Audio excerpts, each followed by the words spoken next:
Welcome back, my friends, to the Real News Network podcast. I'm your host, Mel Buer. Before we get started on today's episode, I wanted to take a moment at the top of the hour to thank you, our listeners, for your dedicated support of this outlet. Whether you've got your shows on while you're making coffee in the morning, put our podcasts on during your commute to and from work, or give us a listen throughout the workday, the Real News Network is committed to bringing you ad-free, independent journalism that you can count on. We care a lot about what we do, and it's through donations from dedicated listeners like you that we can keep on doing it. Please consider becoming a monthly sustainer of the Real News Network by heading over to therealnews.com/donate. And if you want to stay in touch and get updates about our work, then sign up for our free newsletter at therealnews.com/sign-up. As always, we appreciate your support in whatever form it takes.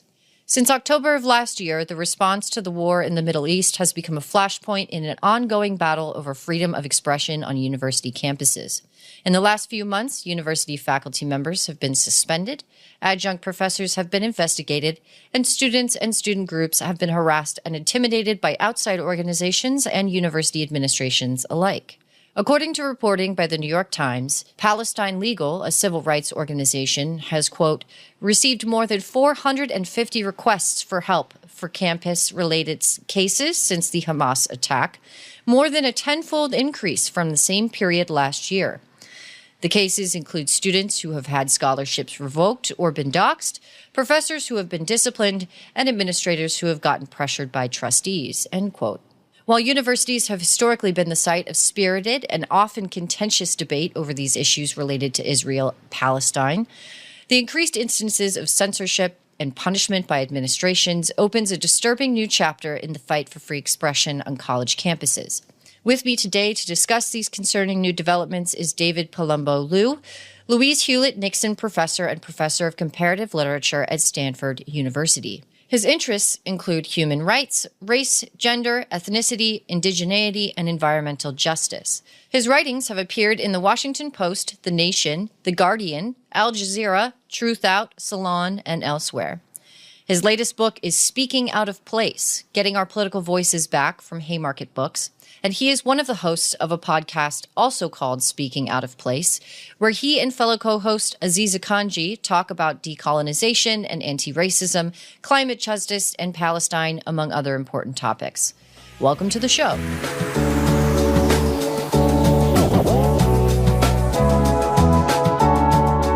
Thank you so much for coming on the show, David. To start off our conversation, I wanted to take a moment to give our audience kind of a brief sort of introduction to the sort of intimidation and harassment and policies of censorship that we've been seeing on university campuses across the country. We've seen some of the more high-profile instances, like university professors being investigated and sometimes suspended for sharing memes, for example, on their personal social media accounts. We've also seen student organizations be suspended, most notably the Students for Palestinian Justice. Various chapters have had their sort of charter revoked on a number of campuses across the country.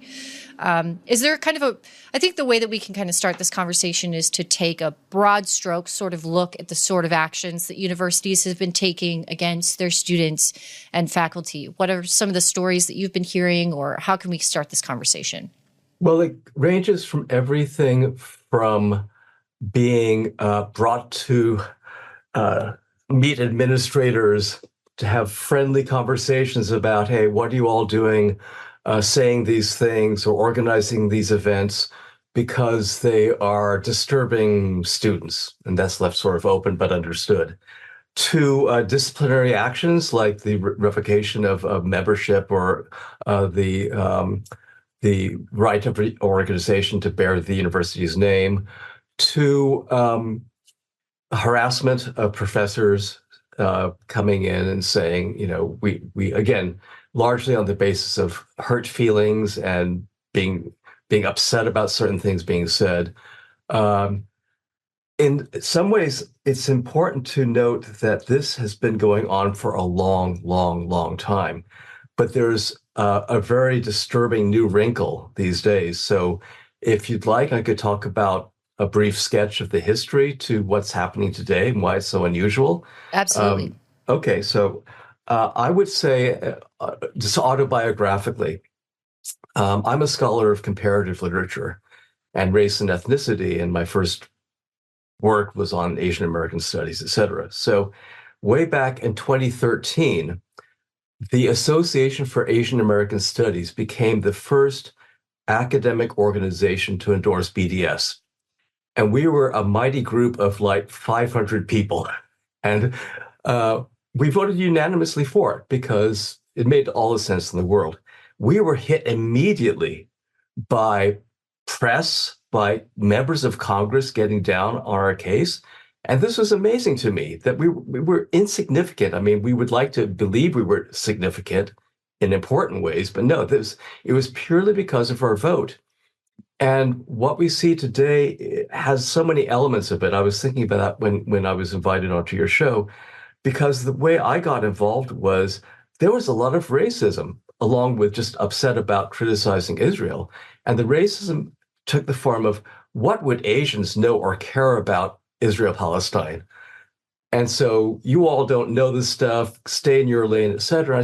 We said, and this is actually the first piece I ever wrote publicly on this. I said, well, you know, Hawaii was annexed and the Philippines were colonized and the Japanese Americans were interned and Vietnam was attacked.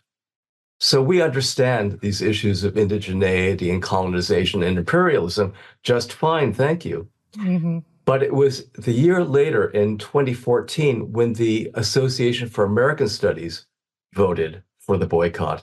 And that blew everybody's mind because this was a real academic organization. It wasn't Asian American, which is marginal, but American. It was the bread and butter of American studies. But even these things followed a decade earlier in 2004 at Columbia, a group of pro-Israel people, I don't know if they were faculty, students, or a combination thereof, and probably with some outsiders too, produced a film called Columbia Unbecoming. And it was a hit job on anybody who was pro-Palestinian or even vaguely anti-Israel. And that created a huge stir. And so that was sort of the first salvo of things. Skip forward to today. All those things are still happening, right? And you could almost see the same rhetoric, the same phrases even are being used. What's new today and extremely disturbing is it's piggybacked on top of attacks on DEI, right?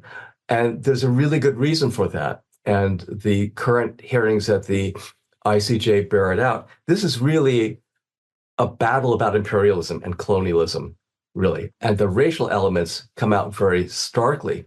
So you have people like Chris Rufo from Manhattan Institute playing his song, but partnering up with this guy, Bill Ackman, right, who's this hedge funder who has his own axe to grind. And so they attack a Black woman, right? And they bring her down with every possible tool and even pseudo tool that they can use because they're freaked out. And I think it's important for you listeners to understand that Israel has a whole wing in its propaganda arsenal that's specifically devoted to squelching any hint that the Palestinian cause is in any way related to the Black cause, related to indigenous causes. And they have a whole rap about that because that's what they're so afraid about.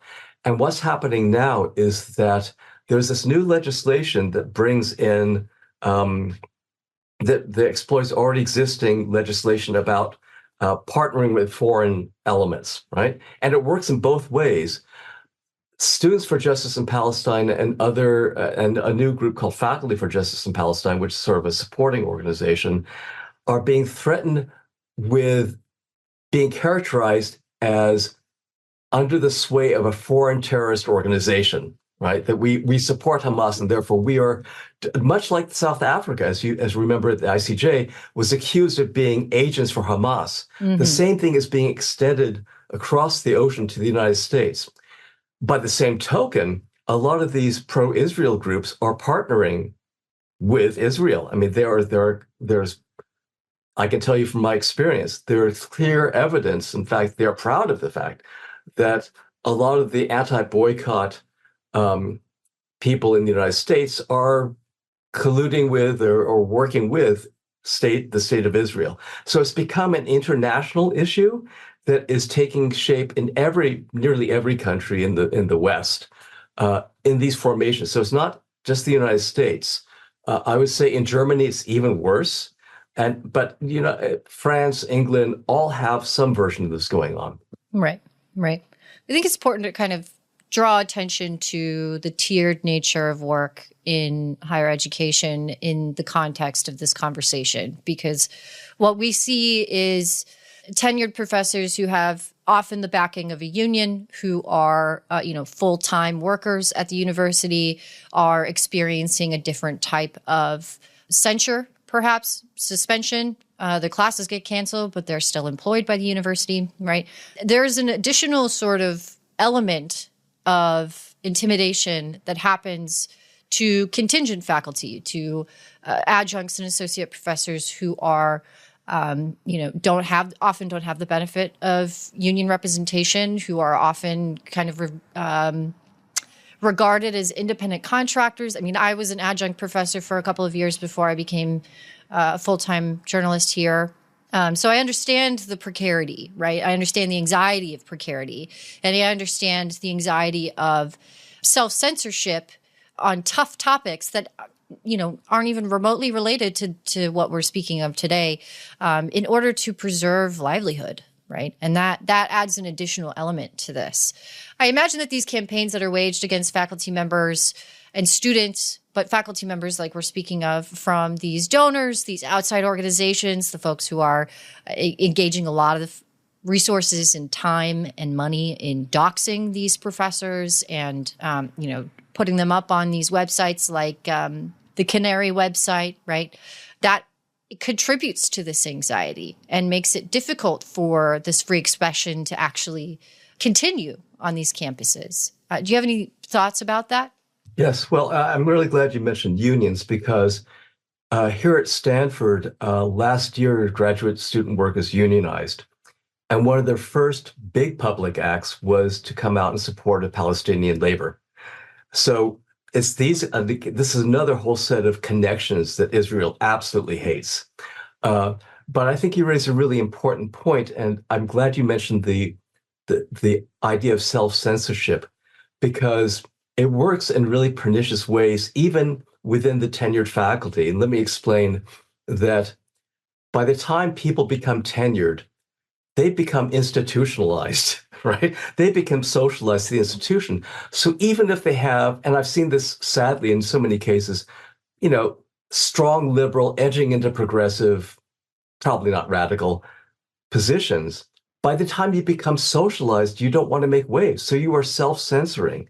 So even if you have tenure, you are reluctant to use it. And it's precisely the purpose of tenure to be used. A friend of mine who's an activist said, tenure is not like a get out of jail free card. It's that you only use for an emergency. You use it every single day to say things other people can't say.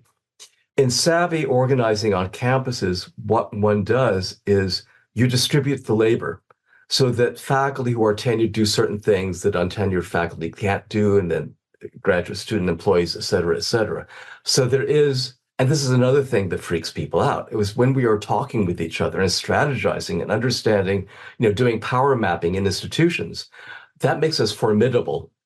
And what they want to do most is draw, as you know, splinter things apart. So you offer some perk to one group or you flatter another group.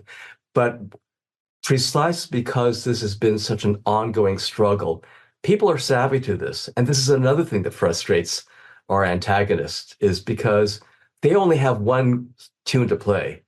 Right.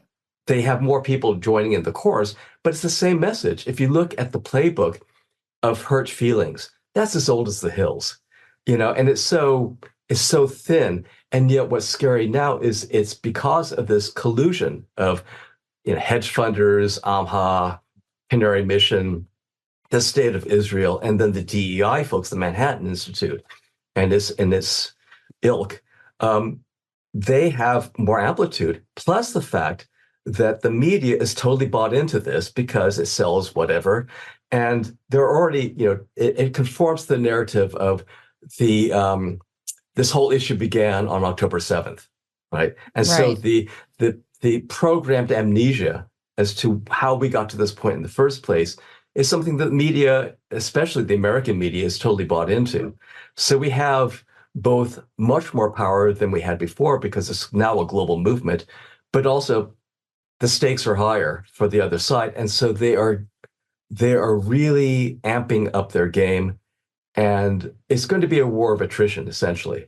Right. I think we're going to win, frankly, because we have so many people coming into this, and you're of that generation and those younger than you even, their memory their first recognition of what's going on in Palestine will be the gutted out buildings and slaughter in Gaza, right? It won't be the Holocaust, which is my generation. It will be, this will be their ground zero.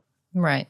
I like that you've brought up this point that, history did not begin on October 7th, and that this particular issue has been ongoing. The ongoing occupation of Palestine and its violence has been ongoing. Just in the last couple of years, what we've seen on social media, the bombing of the Sheikh Jarrah neighborhood and, the various violent responses to peaceful protests in Gaza and the West Bank are really important sort of moments to highlight here and I really want to talk about the mobilization this is a very large mobilization of students who are a powerful political force in this country.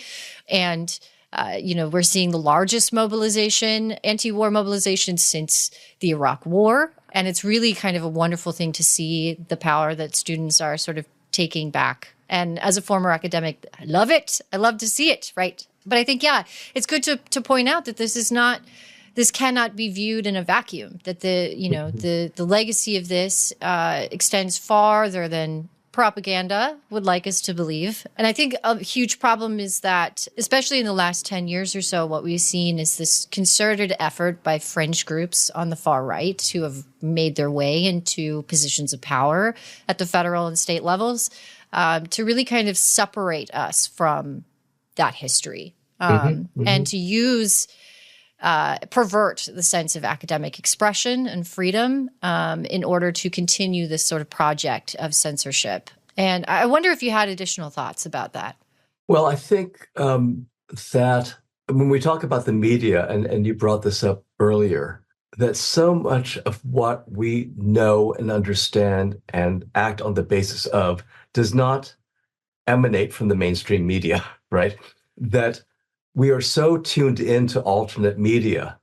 And I would say that could stand as an analog to the fact that most young people, frankly, I don't know what language I can use on your show, but don't give a shit about college administrators. I mean, the college administrators and the others will be saying, and we won't let this, and people say, stop us. They are less cowed by power than I've ever seen before in my life. They've grown up with a healthy cynicism, if not minimally skepticism, but healthy cynicism, because they've seen from the George Floyd moment onward just the failure of our institutions, the complete bankruptcy of our institutions. They understand that maybe there's a 1 in 5 or 1 in 7 chance perhaps something will actually work the way the institutions say it works. Right. But what we have at Stanford, and I'd like to mention this, is that there's a sit-in, Students for Palestine and allies have been engaged in a 24/7 sit-in since October. It's the longest standing occupation of the Stanford campus. And the administration was thinking, well, it's California. When it starts to rain and get cold, they'll leave. They were there 24/7 throughout the break. And what they did is they had the wonderful, time sharing kinds of things. So students would have, especially Arab, Muslim, Palestinian, would go back to see their families. Other people would come in, right? Right, right. And what they created there was a sense of community that all universities, we want people to believe they belong. They never do. It's when it's organic that it is durable and lasting. And I don't see that occupation ending anytime, the sit-in ending anytime soon, but the spirit is going to live on forever. So I think that this is something we always have to underscore, is that generationally, there's a really healthy gap, I think. And that almost, I would say, immunizes, but it protects those of us who are fighting this struggle because we're leaning on each other. We realize that administrators are they're not, and I said this at the vigil, and I didn't mean it to be insulting to administrators, but I said, you have to realize these really aren't people. I mean, they probably have, God willing, they have good, vibrant family lives at home when they clock off. But when they come to, they become functionaries. Right. And they feign humanity, but we can't let that seduce us into believing that we're dealing with this. We have to understand how power works and to endow each other with the power rather than rely on it externally.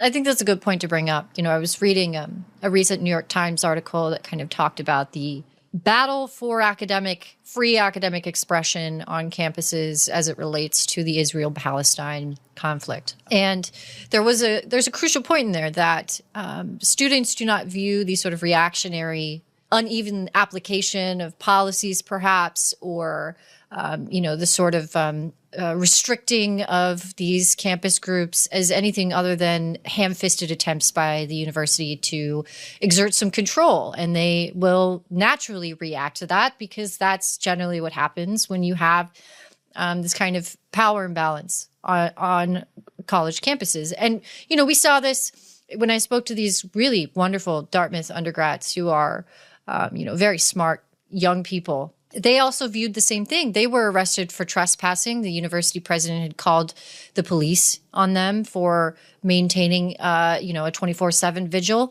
And eventually it came to the point where the university president said, this is unsafe, which, you and I both know is absurd. It's a peaceful sort of occupation of a space. And so it began this conversation on the campus about the utility of such vigils, of such occupations, which I think is a very important educational sort of space where young activists really can use this as the springboard for more coherent thought as they move forward into their adulthood, as they become more entrenched in the university system, as they begin to understand their place as students.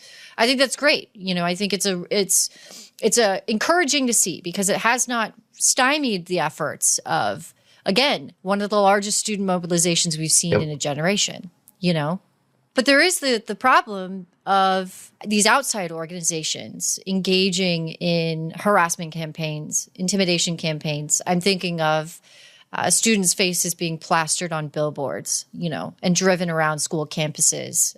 And again, these policies of protecting students are being often applied unevenly. There's no consistency in this, right? Because a lot, you can make the argument that these policies are meant to protect students from this kind of harassment, but we're not quite seeing that. And I don't know exactly what it's like on Stanford's campus, but we are seeing, this is what created the sort of maelstrom around Claudine Gay's resignation, right? Is this inability, in quotes, inability to protect students from rising incidents of anti-Semitism, but we're not seeing the same effort being put forth for students who are being subject to Islamophobia or anti-Muslim hate, or, and we're seeing some very horrible violence against young people from individuals in this country as a result of this conflict.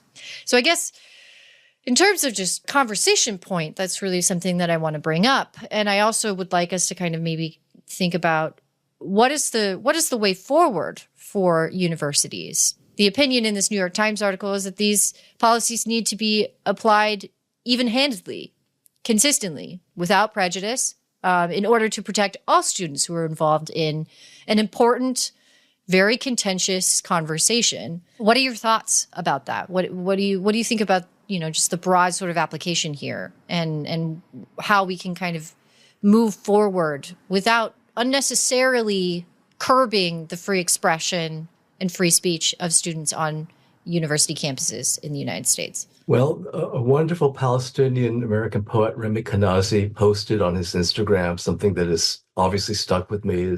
He says, everybody has the right to be safe, but you don't have the right to feel safe, right? I think that's a really important distinction.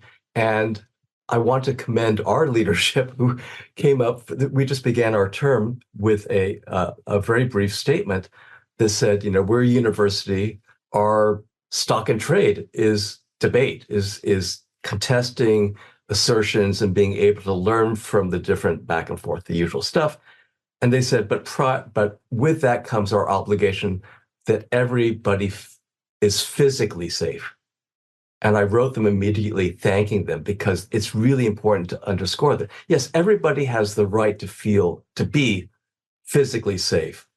And I would extend that in a materialistic way to saying, no, you shouldn't fear that your job or your livelihood, your material existence would be threatened, which is what these folks are doing, like Ackman, saying, well, let's make sure all these people are never employed doing this. I mean, that is reaching into that level of unsafety. But to feel safe is such an atmospheric thing that I think we need to really trace that back to whatever source that is. And I would say we should embrace the struggle against anti-Semitism frontally and say, look at white supremacy. I mean, let's look at the real virulent and violent anti-Semitism and not let it get sidetracked into the exploitation of the term. I mean, it's such a cheapening of the term, right? Like genocide, the way that Israel saying, well, how could we could not possibly bring that? Hamas is applying genocide. And I'm a literature person, and so are you, apparently, right? Mm-hmm. Yes. When you cheapen language that way, you've taken away any scaffolding you have for any morality or ethics, right? Right. So I would say embrace anti-Semitism and say, yes, we're all for that. Where do you see it really? Where's the real threat coming from? And let's join each other in this battle against all bigotry, right? Right. So I think that the free speech issue has to be, as you say, evenly applied.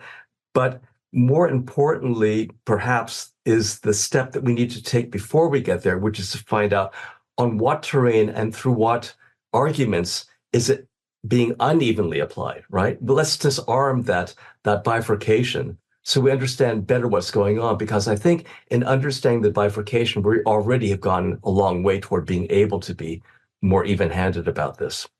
Right.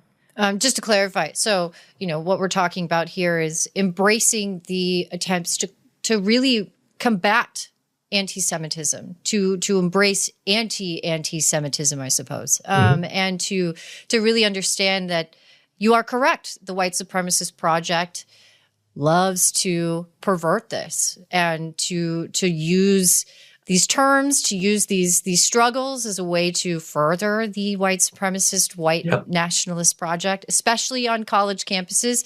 Prior to this, we were seeing it in the anti-critical race studies on campuses, right? Yep. This is just the next chapter in a longer project of attempting to remove any chances of having those conversations on a college campus, and to reduce the institution and the power that the institution can have for young people to, a shadow of itself, and to make it impossible for young folks, myself included, to be able to maintain any sort of space within the institution, right? Yep. And to be able to contribute very important conversation, research, education to the wider institution in the United States. And it's such a typical element in the reactionary playbook. It's, the fight against affirmative actions, the fight for individual freedom. I mean, it's this doubling up of language. And I think this is something else we should talk about. I mean, the Supreme Court cutting down affirmative action. This is all part of the racist movement in this country toward more and more silencing and delegitimizing a protest and difference. I mean, just flat out difference. I agree. It's a multi-front sort of assault on the ability to foment dissent, right? And it's extremely disturbing to see how it's playing out and how it has played out in the last 10 years. This true and total descent into fascism in this country, absolutely, of which we are going to see what happens at the end of this year when we get through our new election year. I'm deeply pessimistic. I am as well, unfortunately. I do think that there are things to somewhat stoked about, right? I do think that the student mobilization on these campuses is incredible. I think that is a wonderful thing to see. I think that labor's sort of renaissance and resurgence over the last couple of years is something to be hopeful about. Absolutely. I am not quite as hopeful that, our saviors are not going to be found in the federal government. And the way that it's currently run, I do not believe that we are going to see anything good come out of this election. And we haven't seen that in a long time. It's been working people. It's been the working class. It's been politically engaged, socially engaged individuals that have moved the needle in this country since its inception and beforehand, and it's going to continue to be that way, I think. I absolutely agree. And I think organization is everything. That's the key element here. I would say, fine, elect Biden and then impeach him. I mean, we have to have some semblance of a structure, which, Trump is now, even in mainstream news, they're calling him a fascist, but they don't really understand what that means. Right. Because those folks are all pretty well impervious. It's the people on the ground that are going to be hit hardest and most immediately. So as much as it disgusts me to even think of voting for Genocide Joe, I'm not voting for him. I'm voting for a few more years to fight. Right. Unfortunately, I can't tell you which direction I'm voting, but I understand the impulse, right? And I understand the discourse that surrounds that. As electoralism at that level, I think it becomes a Band-Aid on a gash, and it's ultimately not the thing that keeps communities together, right? Absolutely. And moves us in a progressive forward direction that takes, that improves the lives, material and otherwise, of working people in this country. But I totally get the impulse. Yeah. And, I think we have to preserve that space above all, because the more we invest in electoral politics, the more we are sucked into that discourse and that mode of living. It's a mode of living. And you put your faith in things that probably in some part of your soul are, again, 1 in 5, 1 in 7 chance of working. And we have to revitalize that spirit all the time. And I think this is what I see globally. One thing I would add to this, as much as I was talking about the wonderful global efforts that we see now for Palestinian liberation, I can't underscore enough the fact that we have the United States, the people in the United States, have a special obligation to stop this, because we are funding it. Right. It's our tax money. And I think there have already been some, let's imagine all these billions of dollars going toward healthcare or education or housing. Why are we supporting a fascist regime to support our fascist regime? I guess I've answered my own question. Right. It's the retention of power, but it's obscene and it's awful. There's a special kind of helplessness that comes from seeing this play out, right? Yeah. Because, if you look at any of the more respectable polls in this country, no one is happy about this. No. A very small group of people are excited about this consistent funding of horrible conflicts and proxy wars and everything else, right? Yep. And we're suffering. People in this country are suffering. And you feel a little bit, stuck in the belly of the beast a little bit. Oh, absolutely. Yeah. It's hard to, and I've had many conversations with friends and comrades about how to kind of combat that hopelessness. And I think the biggest thing for our listeners, if they're also feeling that hopelessness, is that the only way out is through together, right? And there will be moments in the future where we can, just as there are moments now, where we can really push back against this. And our dissent, as small as it may feel, is mighty, is powerful, and is important. Otherwise, I don't know. Sometimes the only solace is that you came out on the right side of history, and that's something.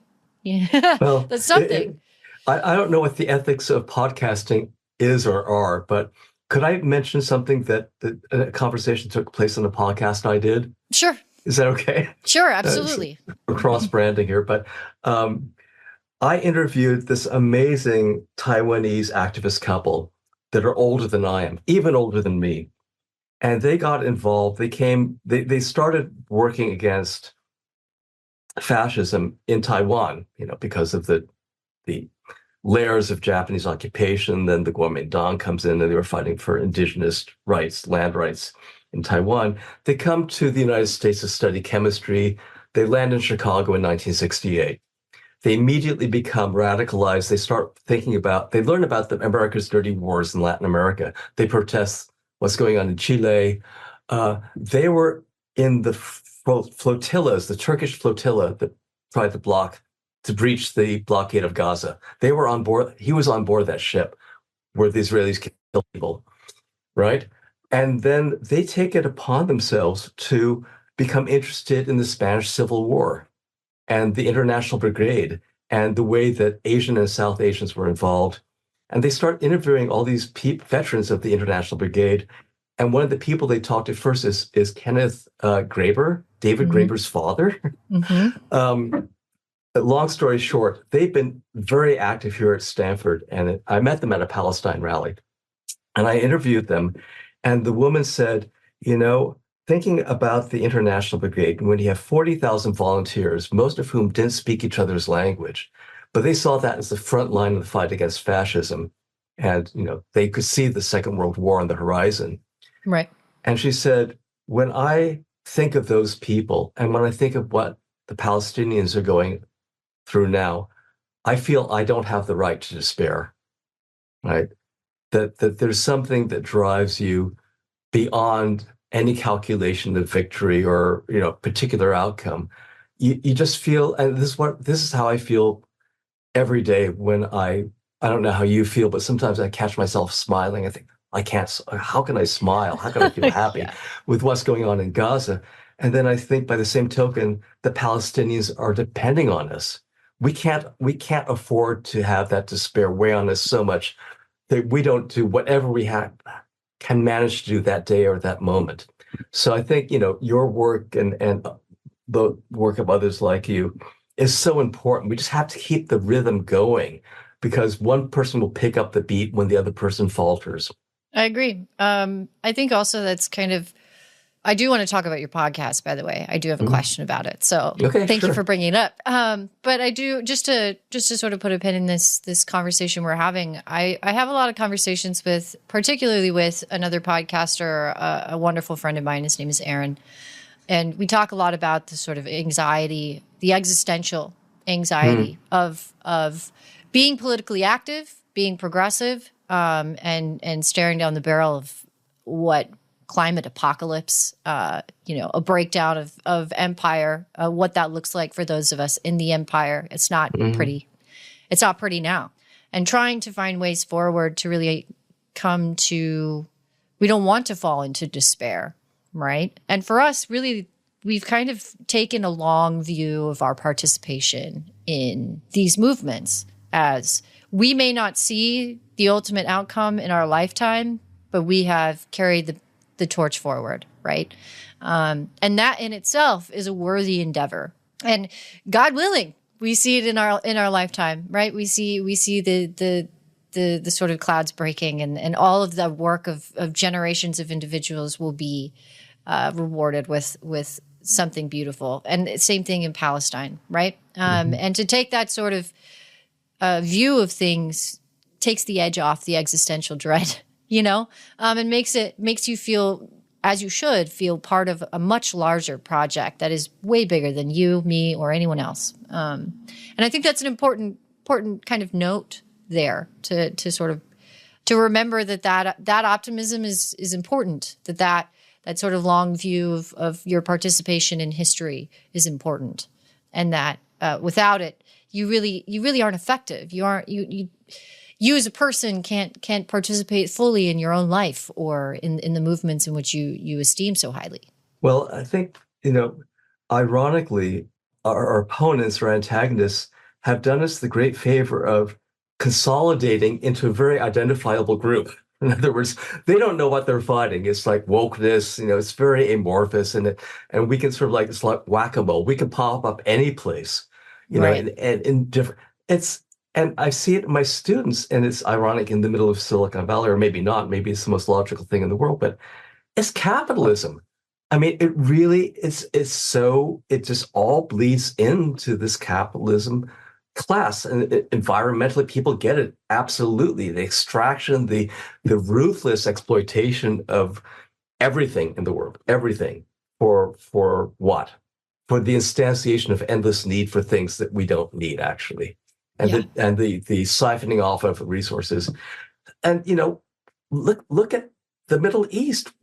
We wouldn't care if it wasn't oil. I mean, it really is. So, I mean, that's an overstatement, but I think that is such a vital part of it. The U.S. is supposedly bombing Yemen over shipping containers, so it makes sense. Yeah. Yeah. So I think people and capitalism is itself a symptom of a way of life that more and more people are rejecting. They see with the climate crisis, we have a shrinking window. So what are we going to do with that time? It's got to be with jettisoning things that are unnecessary to focus on what's really necessary. And again, because of our vast generational difference, I can tell you, when you get older, you realize how precious life is and what you need to jettison to really enjoy life. And Right. I think that this is happening to your generation much sooner than it should. And I think that the strength will lie in us pulling ourselves back from the precipice altogether. And again, I think we have the advantage of locating it very clearly. Right. To close our conversation, I did want to take a moment just to alert our listeners to your podcast, because I listened to a couple of the episodes and it is so good. It is now on the regular rotation for my listens. It's Speaking Out of Place. Gives listeners a wealth of information on a number of really important issues that might help broaden their own thinking on these topics. You discuss decolonization, anti-racism. You talk about Palestine. Can you tell us about your podcast, your co-host, why you think it's important to speak on these issues? Are there interesting and good conversations that you can point to that would help our listeners have a broader understanding of what we've been talking about today? Have at it. Let's talk about it. Oh, that's so kind of you. And thank you for doing this, because what happened to me is that at a certain point, because I've been blogging an awful lot, wrote for Jacobin and Truth Out and other Salon and other places. And finally, I decided to, pull back from that and write another book. But I didn't want it to be an academic book. So I had placed some essays and books that Haymarket did. And so I approached Haymarket, and they were very, very accommodating and very kind. And they published this book called Speaking Out of Place. And I thought, well, now it's out in the world. I thought it was a good book. What to do now? And at that point, I had been writing with a person named Aziza Kanji, who's in Toronto. She's a legal scholar and activist. And we, at some point, just got tired of working with editors, and especially after Trump's election, the media space shrank enormously. And so we were pitching to places that we had gotten usually very quick responses from, and we were just getting shut out. So we sort of dropped back. And then a friend of mine said, you have a nice voice and you're a good person to talk to, and you should do a podcast. I said, yet another medium to try to master. But then, and I don't want to make too much of a long story about it, at Stanford, it was decided that there would be a new race institute.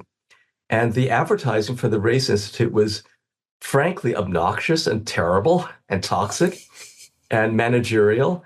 And so I was invited to do a book launch on Speaking Out of Place by some people associated with the Race Institute. I thought, well, I'm going to speak out of place. And so I went there, and some friends had said, I can't make it, this and that. Could you record it? And so I asked the sponsors, can I record it? And they said, fine. And I got there and I realized that I was embodying what I was telling other people to do. And I said, look, I'm going to speak out of place. And the idea of doing racial justice at an institution is oxymoronic. Mm-hmm. It's a liberal adjustment. It's not. And so And that became my first piece of audio tape. And I put it out there and I thought, hey, I learned GarageBand. I can fiddle around with this stuff. And then I had a really wonderful friend in Paris who taught me a lot of things. And so we've done things on Palestine. We've done things on sexual violence. We did a wonderful episode with Sarah Ahmed. We did one with Eliza Featherstone about labor victories on public utilities in New York City. We're just very wide open to anything that's undercovered or covered poorly by the mainstream press. But basically, it's my lifeline into the world outside of Stanford.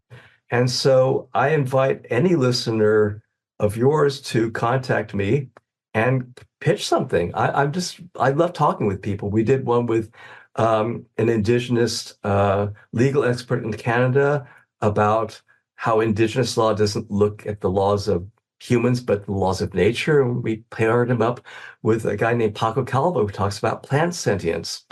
So everything from we did a wonderful one with two people who, this is one of my favorite ones. We just put it up. They wrote a book called We Are Nature Defending Itself. The French tried to build an airport on 4,000 acres of wetlands, and it was a 40-year struggle. And these folks went there and they won. The French government they accused them of being like ISIS to begin with, which I think is hilarious. And they're basically, among other things, anarchists, but they partnered with local farmers. It was a beautiful act of solidarity. And finally, it was probably the highest compliment the French government could give them. They said, this land is lost to the Republic. And they said, yes, they won. They're now in that common sense. So those kinds of stories is what you'll find us speaking out of place. Great. I'll make sure to put a link to your podcast in our show notes for everyone. Oh, thanks so much. I think that's a great way for us to kind of end this conversation. But thanks again for coming on the show to talk about these important topics, David. This has been great. I'm glad that we got a chance to do this, and thank you for coming on so quickly. Can you tell our listeners where we can find your work? Like, what's your email, or do you have social media that you would like folks to know about? Right. Well, you can contact me through Speaking Out of Place. We have a website. It's just one word, speakingoutofplace.com. And I'm kind of on social media, but mostly on my Instagram. I have a private Instagram, but our public Instagram is Speaking Out of Place. So you can reach me through the public Instagram, which is probably where I am most of the time. Great. Thank you. Thank you. Thanks. It's been a wonderful conversation. So I agree.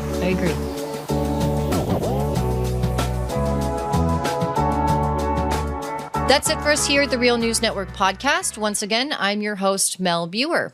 If you loved today's episode, be sure to subscribe to the podcast to get notified when the next one drops. You can find us on most platforms, including Spotify and YouTube. If you'd like to get in touch with me, you can find me on most social media. My DMs are always open. Or send me a message via email at mel@therealnews.com. Send your tips, comments, questions, concerns, or episode ideas. I'd love to hear from you. Thank you so much for sticking around, and I'll see you next time.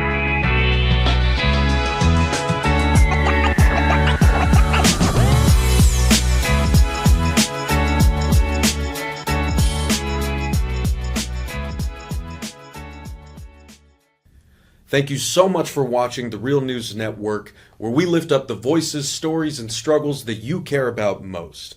And we need your help to keep doing this work, so please tap your screen now, subscribe, and donate to The Real News Network. Solidarity forever.